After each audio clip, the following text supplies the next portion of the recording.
아멘. 말씀을 통해서 큰 은혜 받으시기를 주 예수님의 이름으로 축복합니다. 아멘. 요한계시록 2장 3장에 소아시아의 7 교회가 나오고 있습니다. 7이라는 숫자는 완전 숫자입니다. 사도 요한이 계시록을 기록할 당시에 소아시아 지역의 어떤 7 교회만을 가리키는 것이 아니라 이 교회는 그 이후로 지금까지 아니 주님 다시 오실 때까지 세워진 모든 교회들을 대표하는 것입니다. 그래서 이 7 교회의 속성들을 들여다보면 이 7 교회 하나에 해당되는 이런 모습들이 많이 있을 것입니다. 근데 이제 이 7 교회 가운데서 마지막에 요한계시록 3장에 나와 있는 이 14절부터 22절까지 나와 있는 이 라오디게아 교회는 현대 교회에 가장 가까운 교회가 아닌가 그렇게 사람들이 생각합니다. 물질은 풍요로워졌는데 영적으로는 가난한 그런 교회. 예수 이름은 있는데 예수 이름의 권세는 별로 나타나지 않은 힘없는 교회, 무기력한 교회, 이게 라오디게아 교회 모습과 비슷하기 때문에 오늘날 교회의 모습이 라오디게아 교회가 아니겠느냐. 우리가 그런 관점에서 이 라오디게아 교회를 쭉 살펴보면서 오늘 우리 교회 생활할 때 적용을 하면은 은혜가 됩니다. 그러면 라오디게아 교회의 문제점이 무엇입니까? 라오디게아 교회는 주님께서 오늘 우리가 읽지 않았지만 3장 16절에 보면 이렇게 냈습니다. 주님께서 라오디게아 교회를 향한 핵심적인 문제, 너 문제는 바로 이것이다. 네가 뜨겁지도 않고 차갑지도 않다. 무슨 말입니까? 뜨겁지도 않고 차갑지도 않다? 미지근하다는 말입니다. 미지근하다. 그러니까 라오디게아 교회의 문제는 미지근한 신앙생활을 하고 있었다.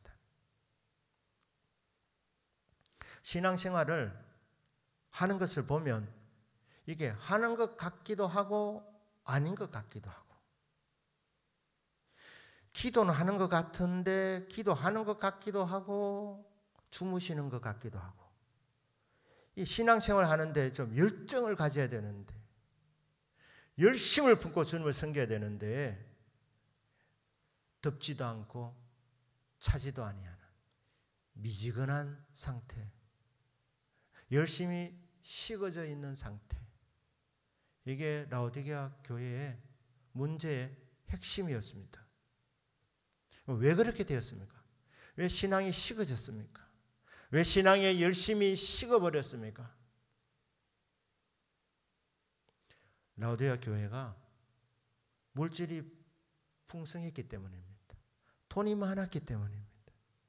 사실 라오디게아 교회에 보면 교회 안에 큰 영적 문제도 별로 없었습니다. 이단이 들어와 가지고 괴롭혔다든지 속을 썩이는 그런 사람들이 있었다든지 그런 어려운 문제 별로 없었습니다. 아주 편한 교회였습니다. 그리고 재정적으로 넉넉한 교회. 이러니까 이 착각이 된 거예요. 편안하니까 평안한 줄 알고, 별로 문제가 없으니까 괜찮은 줄 알았습니다. 그래서 주님을 향한 이 마음이 날이 가면 갈수록 더 뜨거워져야 되는데, 예배가 시간이 가면 갈수록 더 뜨거워지고 영과 진리로 예배를 드려야 되는데 이 형식적인 예배, 마음이 없는 예배, 그래서 착각했습니다. 우리는 부자다. 우리는 부족한 것이 없다. 물질이 풍족해서 별로 아쉬운 것이 없으면 된 것이냐? 그렇지 않습니다.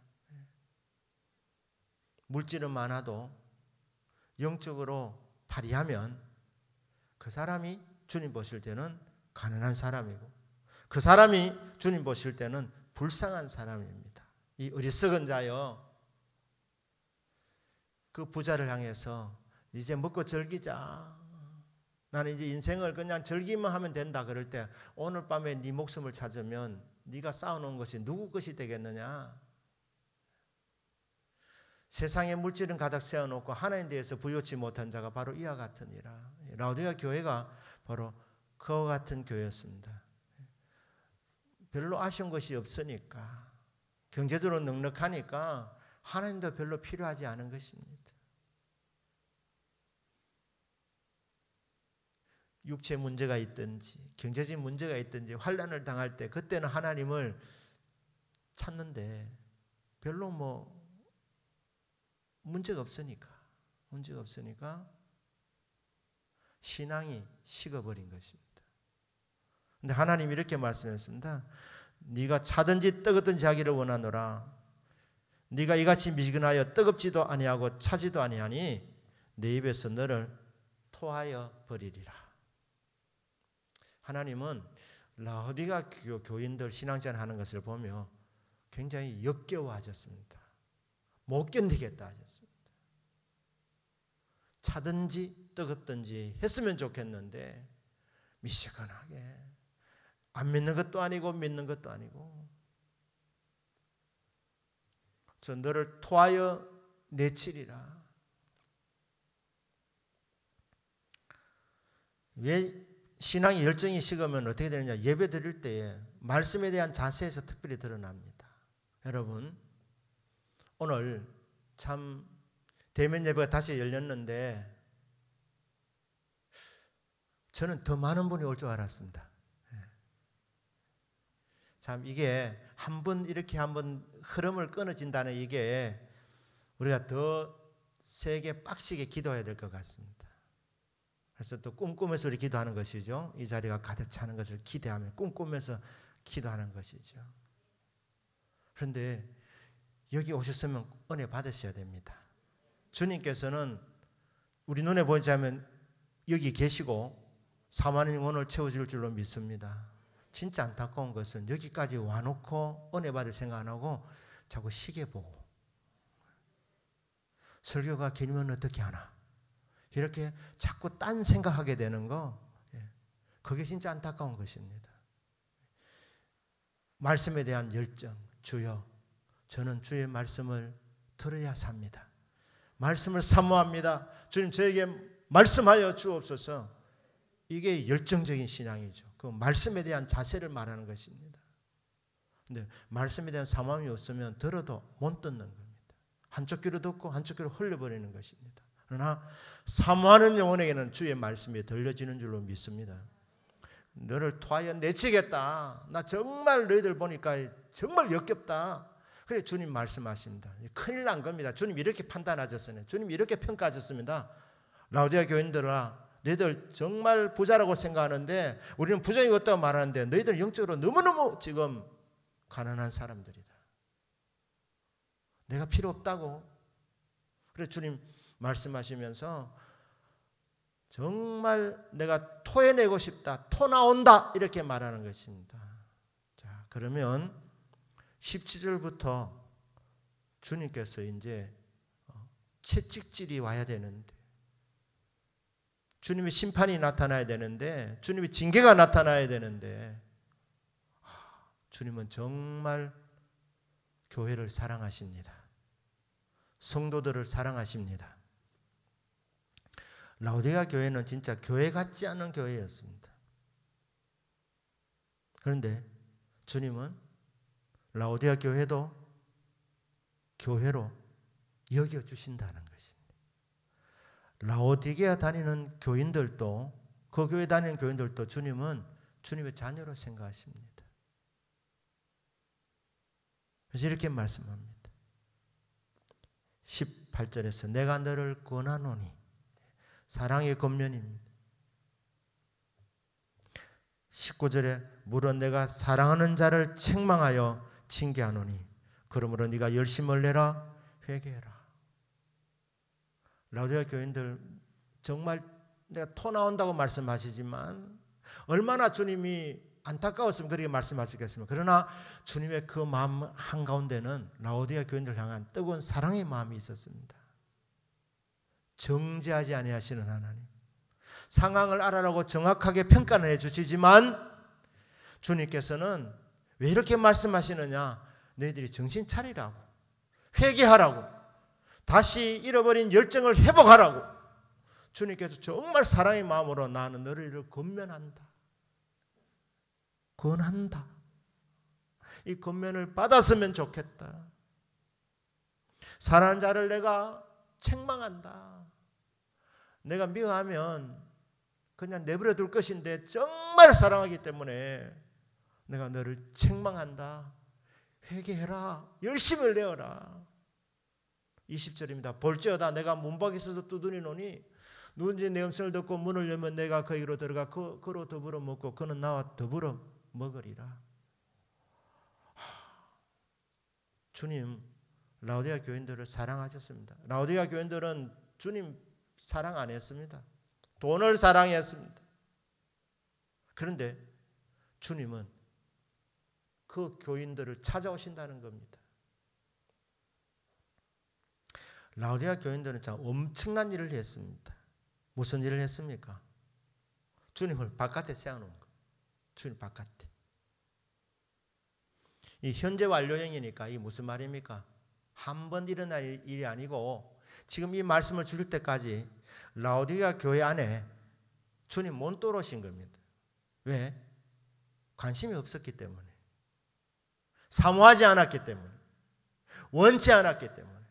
주님은 끊임없이 찾아오는데 주님은 이방인 신세였습니다. 찬밥 신세였습니다. 그들의 마음속에는 돈이 있었기 때문에, 돈을 사랑했기 때문에 주님 별로 필요하지 않았습니다. 그런데 주님은 끊임없이 찾아오시는 거예요. 찾아오시는데 영접 안 하니까 그냥 바깥에 그냥 서 계시는 거예요.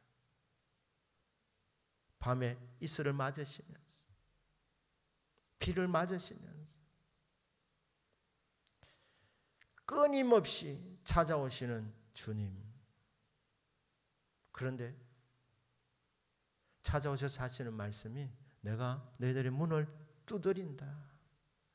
교회의 문을 두드리고 계시는 주님 사랑하시기 때문에 끊임없이 환영받지 못하고 배척당하셨던 주님께서 변함없이 사랑하셔서 계속 찾아오시는 주님, 찾아오셔서 마음의 문을 열으라고 두드리시는 주님. 자, 여러분,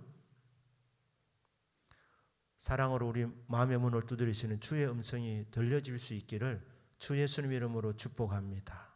언제 들려집니까? 말씀 들을 때, 내가 신앙생활 열심히 못했구나, 열정이 식었구나, 내가 주님보다 딴 데 마음이 가 있구나, 이게 깨달아지는 것, 그게 바로 주님이 지금 마음의 문을 두드리고 계시는 시간입니다. 말씀으로 두드리시는 것이죠. 말씀으로 두드리시면서 마음 문을 열어라. 그러면 내가 너에게 들어가겠다. 너와 교제하겠다. 만왕의 왕이시며 만주의 주님이신 주 예수 그리스도께서 우리가 주님 영접할 때까지 사랑하는 자를 끊임없이 찾아오셔서 말씀을 통해서 우리의 마음의 문을 두드리시는 주님, 여는 자 주님께서 그 사람 안으로 들어오시는 줄로 믿습니다. 이 약속이니까 누구든지 나 사람 가리지 않는다. 마음만 열어라. 마음의 문만 열어라. 그러면 누구든지 난 가리지 않고 그 사람에게로 들어간다. 들어가서 같이 먹겠다. 교제하겠다는 것입니다. 교통하겠다는 것입니다. 동행해 주시겠다는 것입니다. 자, 여러분, 말씀으로 은혜 받는 순간 주님께서 역사하시는 시간임을 믿으시기를 바랍니다. 여러분 안으로 주님이 들어오셨고 지금도 계속해서 말씀을 우리 안에 불어넣어 주셔서 말씀을 통해서 주님이 나와 함께 하시는 더 깨닫게 하시는 주의 거룩한 임재를 느끼는 시간이 바로 말씀을 믿음으로 받는 시간입니다. 자, 이렇게 마음의 문을 열면 주님이 들어오신다고 말씀하십니다. 교제하신다 말씀하십니다. 그리고 21절 또 한 가지 말씀합니다. 이기는 그에게는 내가 내 보좌에 함께 앉게 하여 주기를 내가 이기고 아버지 보좌에 함께 앉은 것과 같이 하리라. 자, 만문을 여는 사람, 그 사람 주님이 들어가셔서 동행하겠다, 교제하겠다 약속 주시고, 21절에는 하나님 보좌 우편에 앉아 계시는 예수님 곁에 같이 앉게 해주시겠다. 예수님과 더불어 온 우주 만물을 통치하는 자리에 세워주시겠다. 이 무슨 말입니까? 천국 들어간다는 말입니다. 만문을 열면 주님이 우리한테 찾아오셔서 우리와 동행하시고, 그 사람 이 세상 떠날 때에 보좌 곁에, 주님 보좌 곁에 앉혀주실 것이다. 천국 들어가서 주와 더불어 영원히 다스리는 그런 자리를 차지하게 될 것이다. 천국을 주겠다는 놀라운 말씀입니다.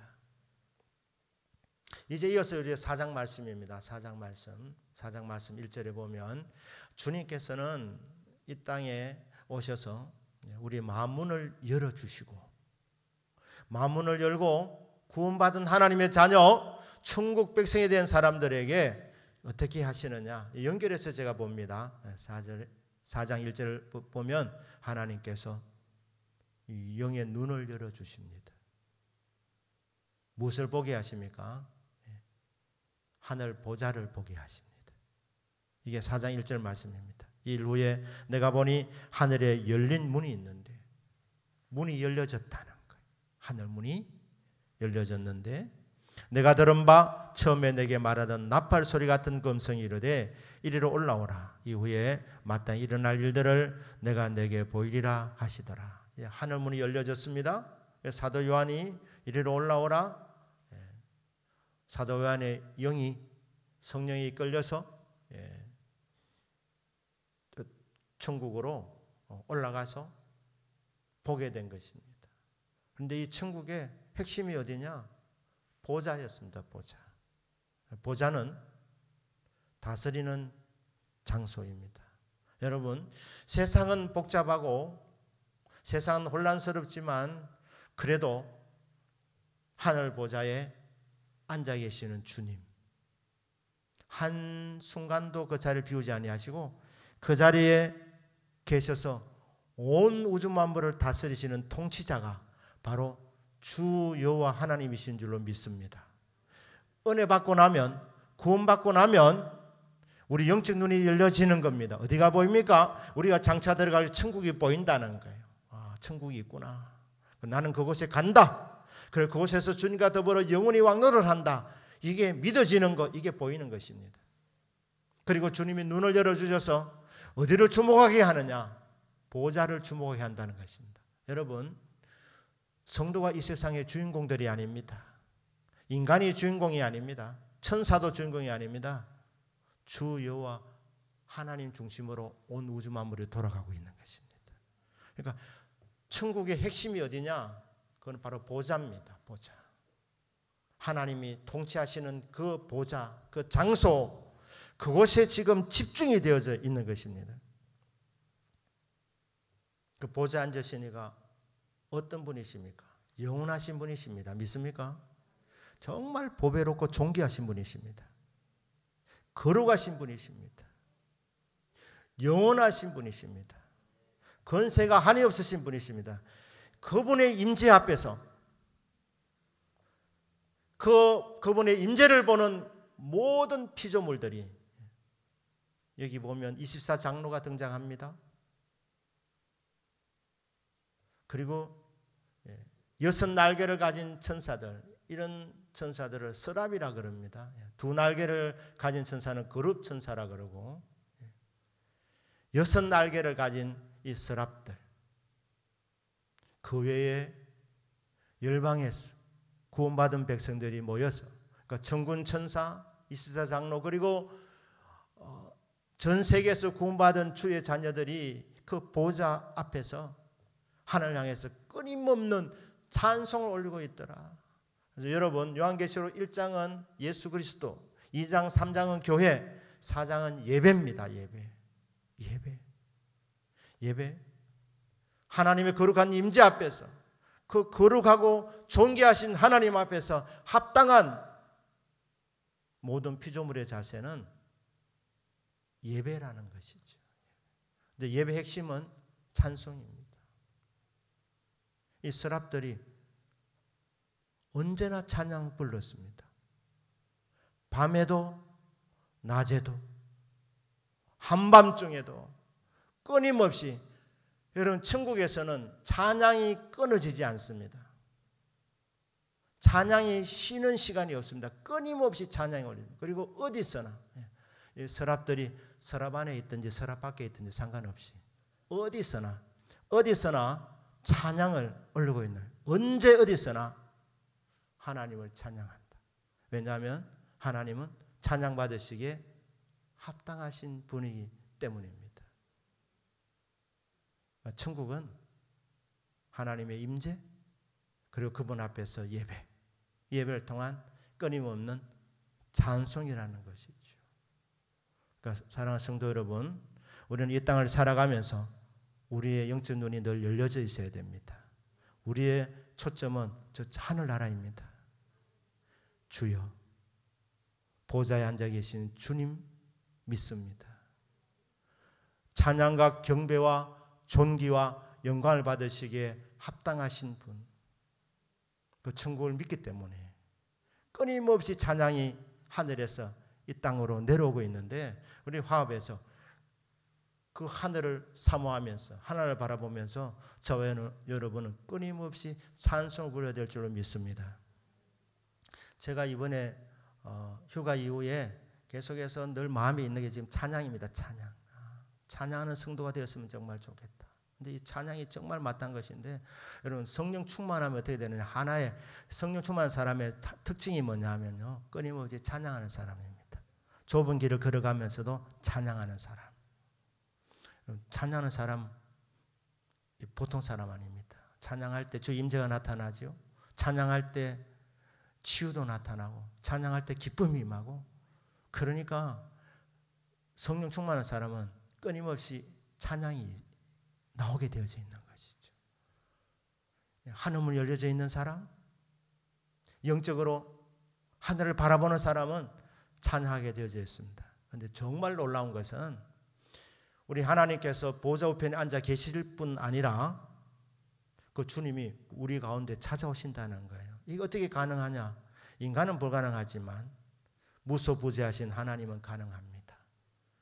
보좌에 늘 계시면서도 동시에 이 땅에 찾아오셔서 세상 끝날까지 우리와 함께 하시는데, 이 땅에서 말이면 예를 들면 설교하는 이 목사와 함께 하면 여러분하고는 함께 못한 그게 아니고, 저와 함께 하시면서 동시에 말씀을 듣고 있는 여러분 한 분 한 분에게도 함께 하시는, 어디나 계시는 주 예수 그리스도. 이게 깨달아지면, 이게 믿어지면 찬양이 흘러나오게 되는 것이죠. 그분 앞에 엎드릴 수밖에 없습니다. 정말 라오디게아 교인처럼 정말 형편없는 난데, 부족한 것밖에 없는 난데 사랑하셔서 끊임없이 오셔서 말씀해 주시고 은혜 받게 하시고 나와 동행하여 주시고 그 거룩한 임재 앞에서 살아가고 있다는 것이 깨달아지게 될 때 우리가 마땅히 할 일이 무엇이냐? 찬양이라는 것입니다. 예배라는 것입니다. 그런데 놀라운 것은 찬양을 살아가야 할 때 하나님이 더 은혜를 주신다는 것, 기쁨을 더 넘치게 주신다는 것, 그리고 기억하시고, 아, 그렇구나, 구원받은 나는 노래하는 순례자구나. 저 천국을 목적지로 해서 이 땅에 좁은 길을 비록 걸어가고 있지만 날마다 순간마다 구원의 그 감격 가운데 하나님 앞에서 찬양하며 살아가는 노래하는 순례자구나. 이 찬양을 주님께 기쁘게 받아주시고 찬양하는 저와 여러분의 삶 속에는 또 기쁨이 더 충만하게 될 줄로 믿습니다. 오늘 다시 한번 결심하십시다. 아, 그렇구나. 구원받은 성도는 예배구나, 예배. 찬양의 삶이구나. 끊임없이 찬양하는 중에 하나님 우리 찬양을 받으시고 저와 여러분에게는 기쁨이 더 충만한 역사가 있기를 주 예수님의 이름으로 축복합니다. 아멘. 기도하겠습니다.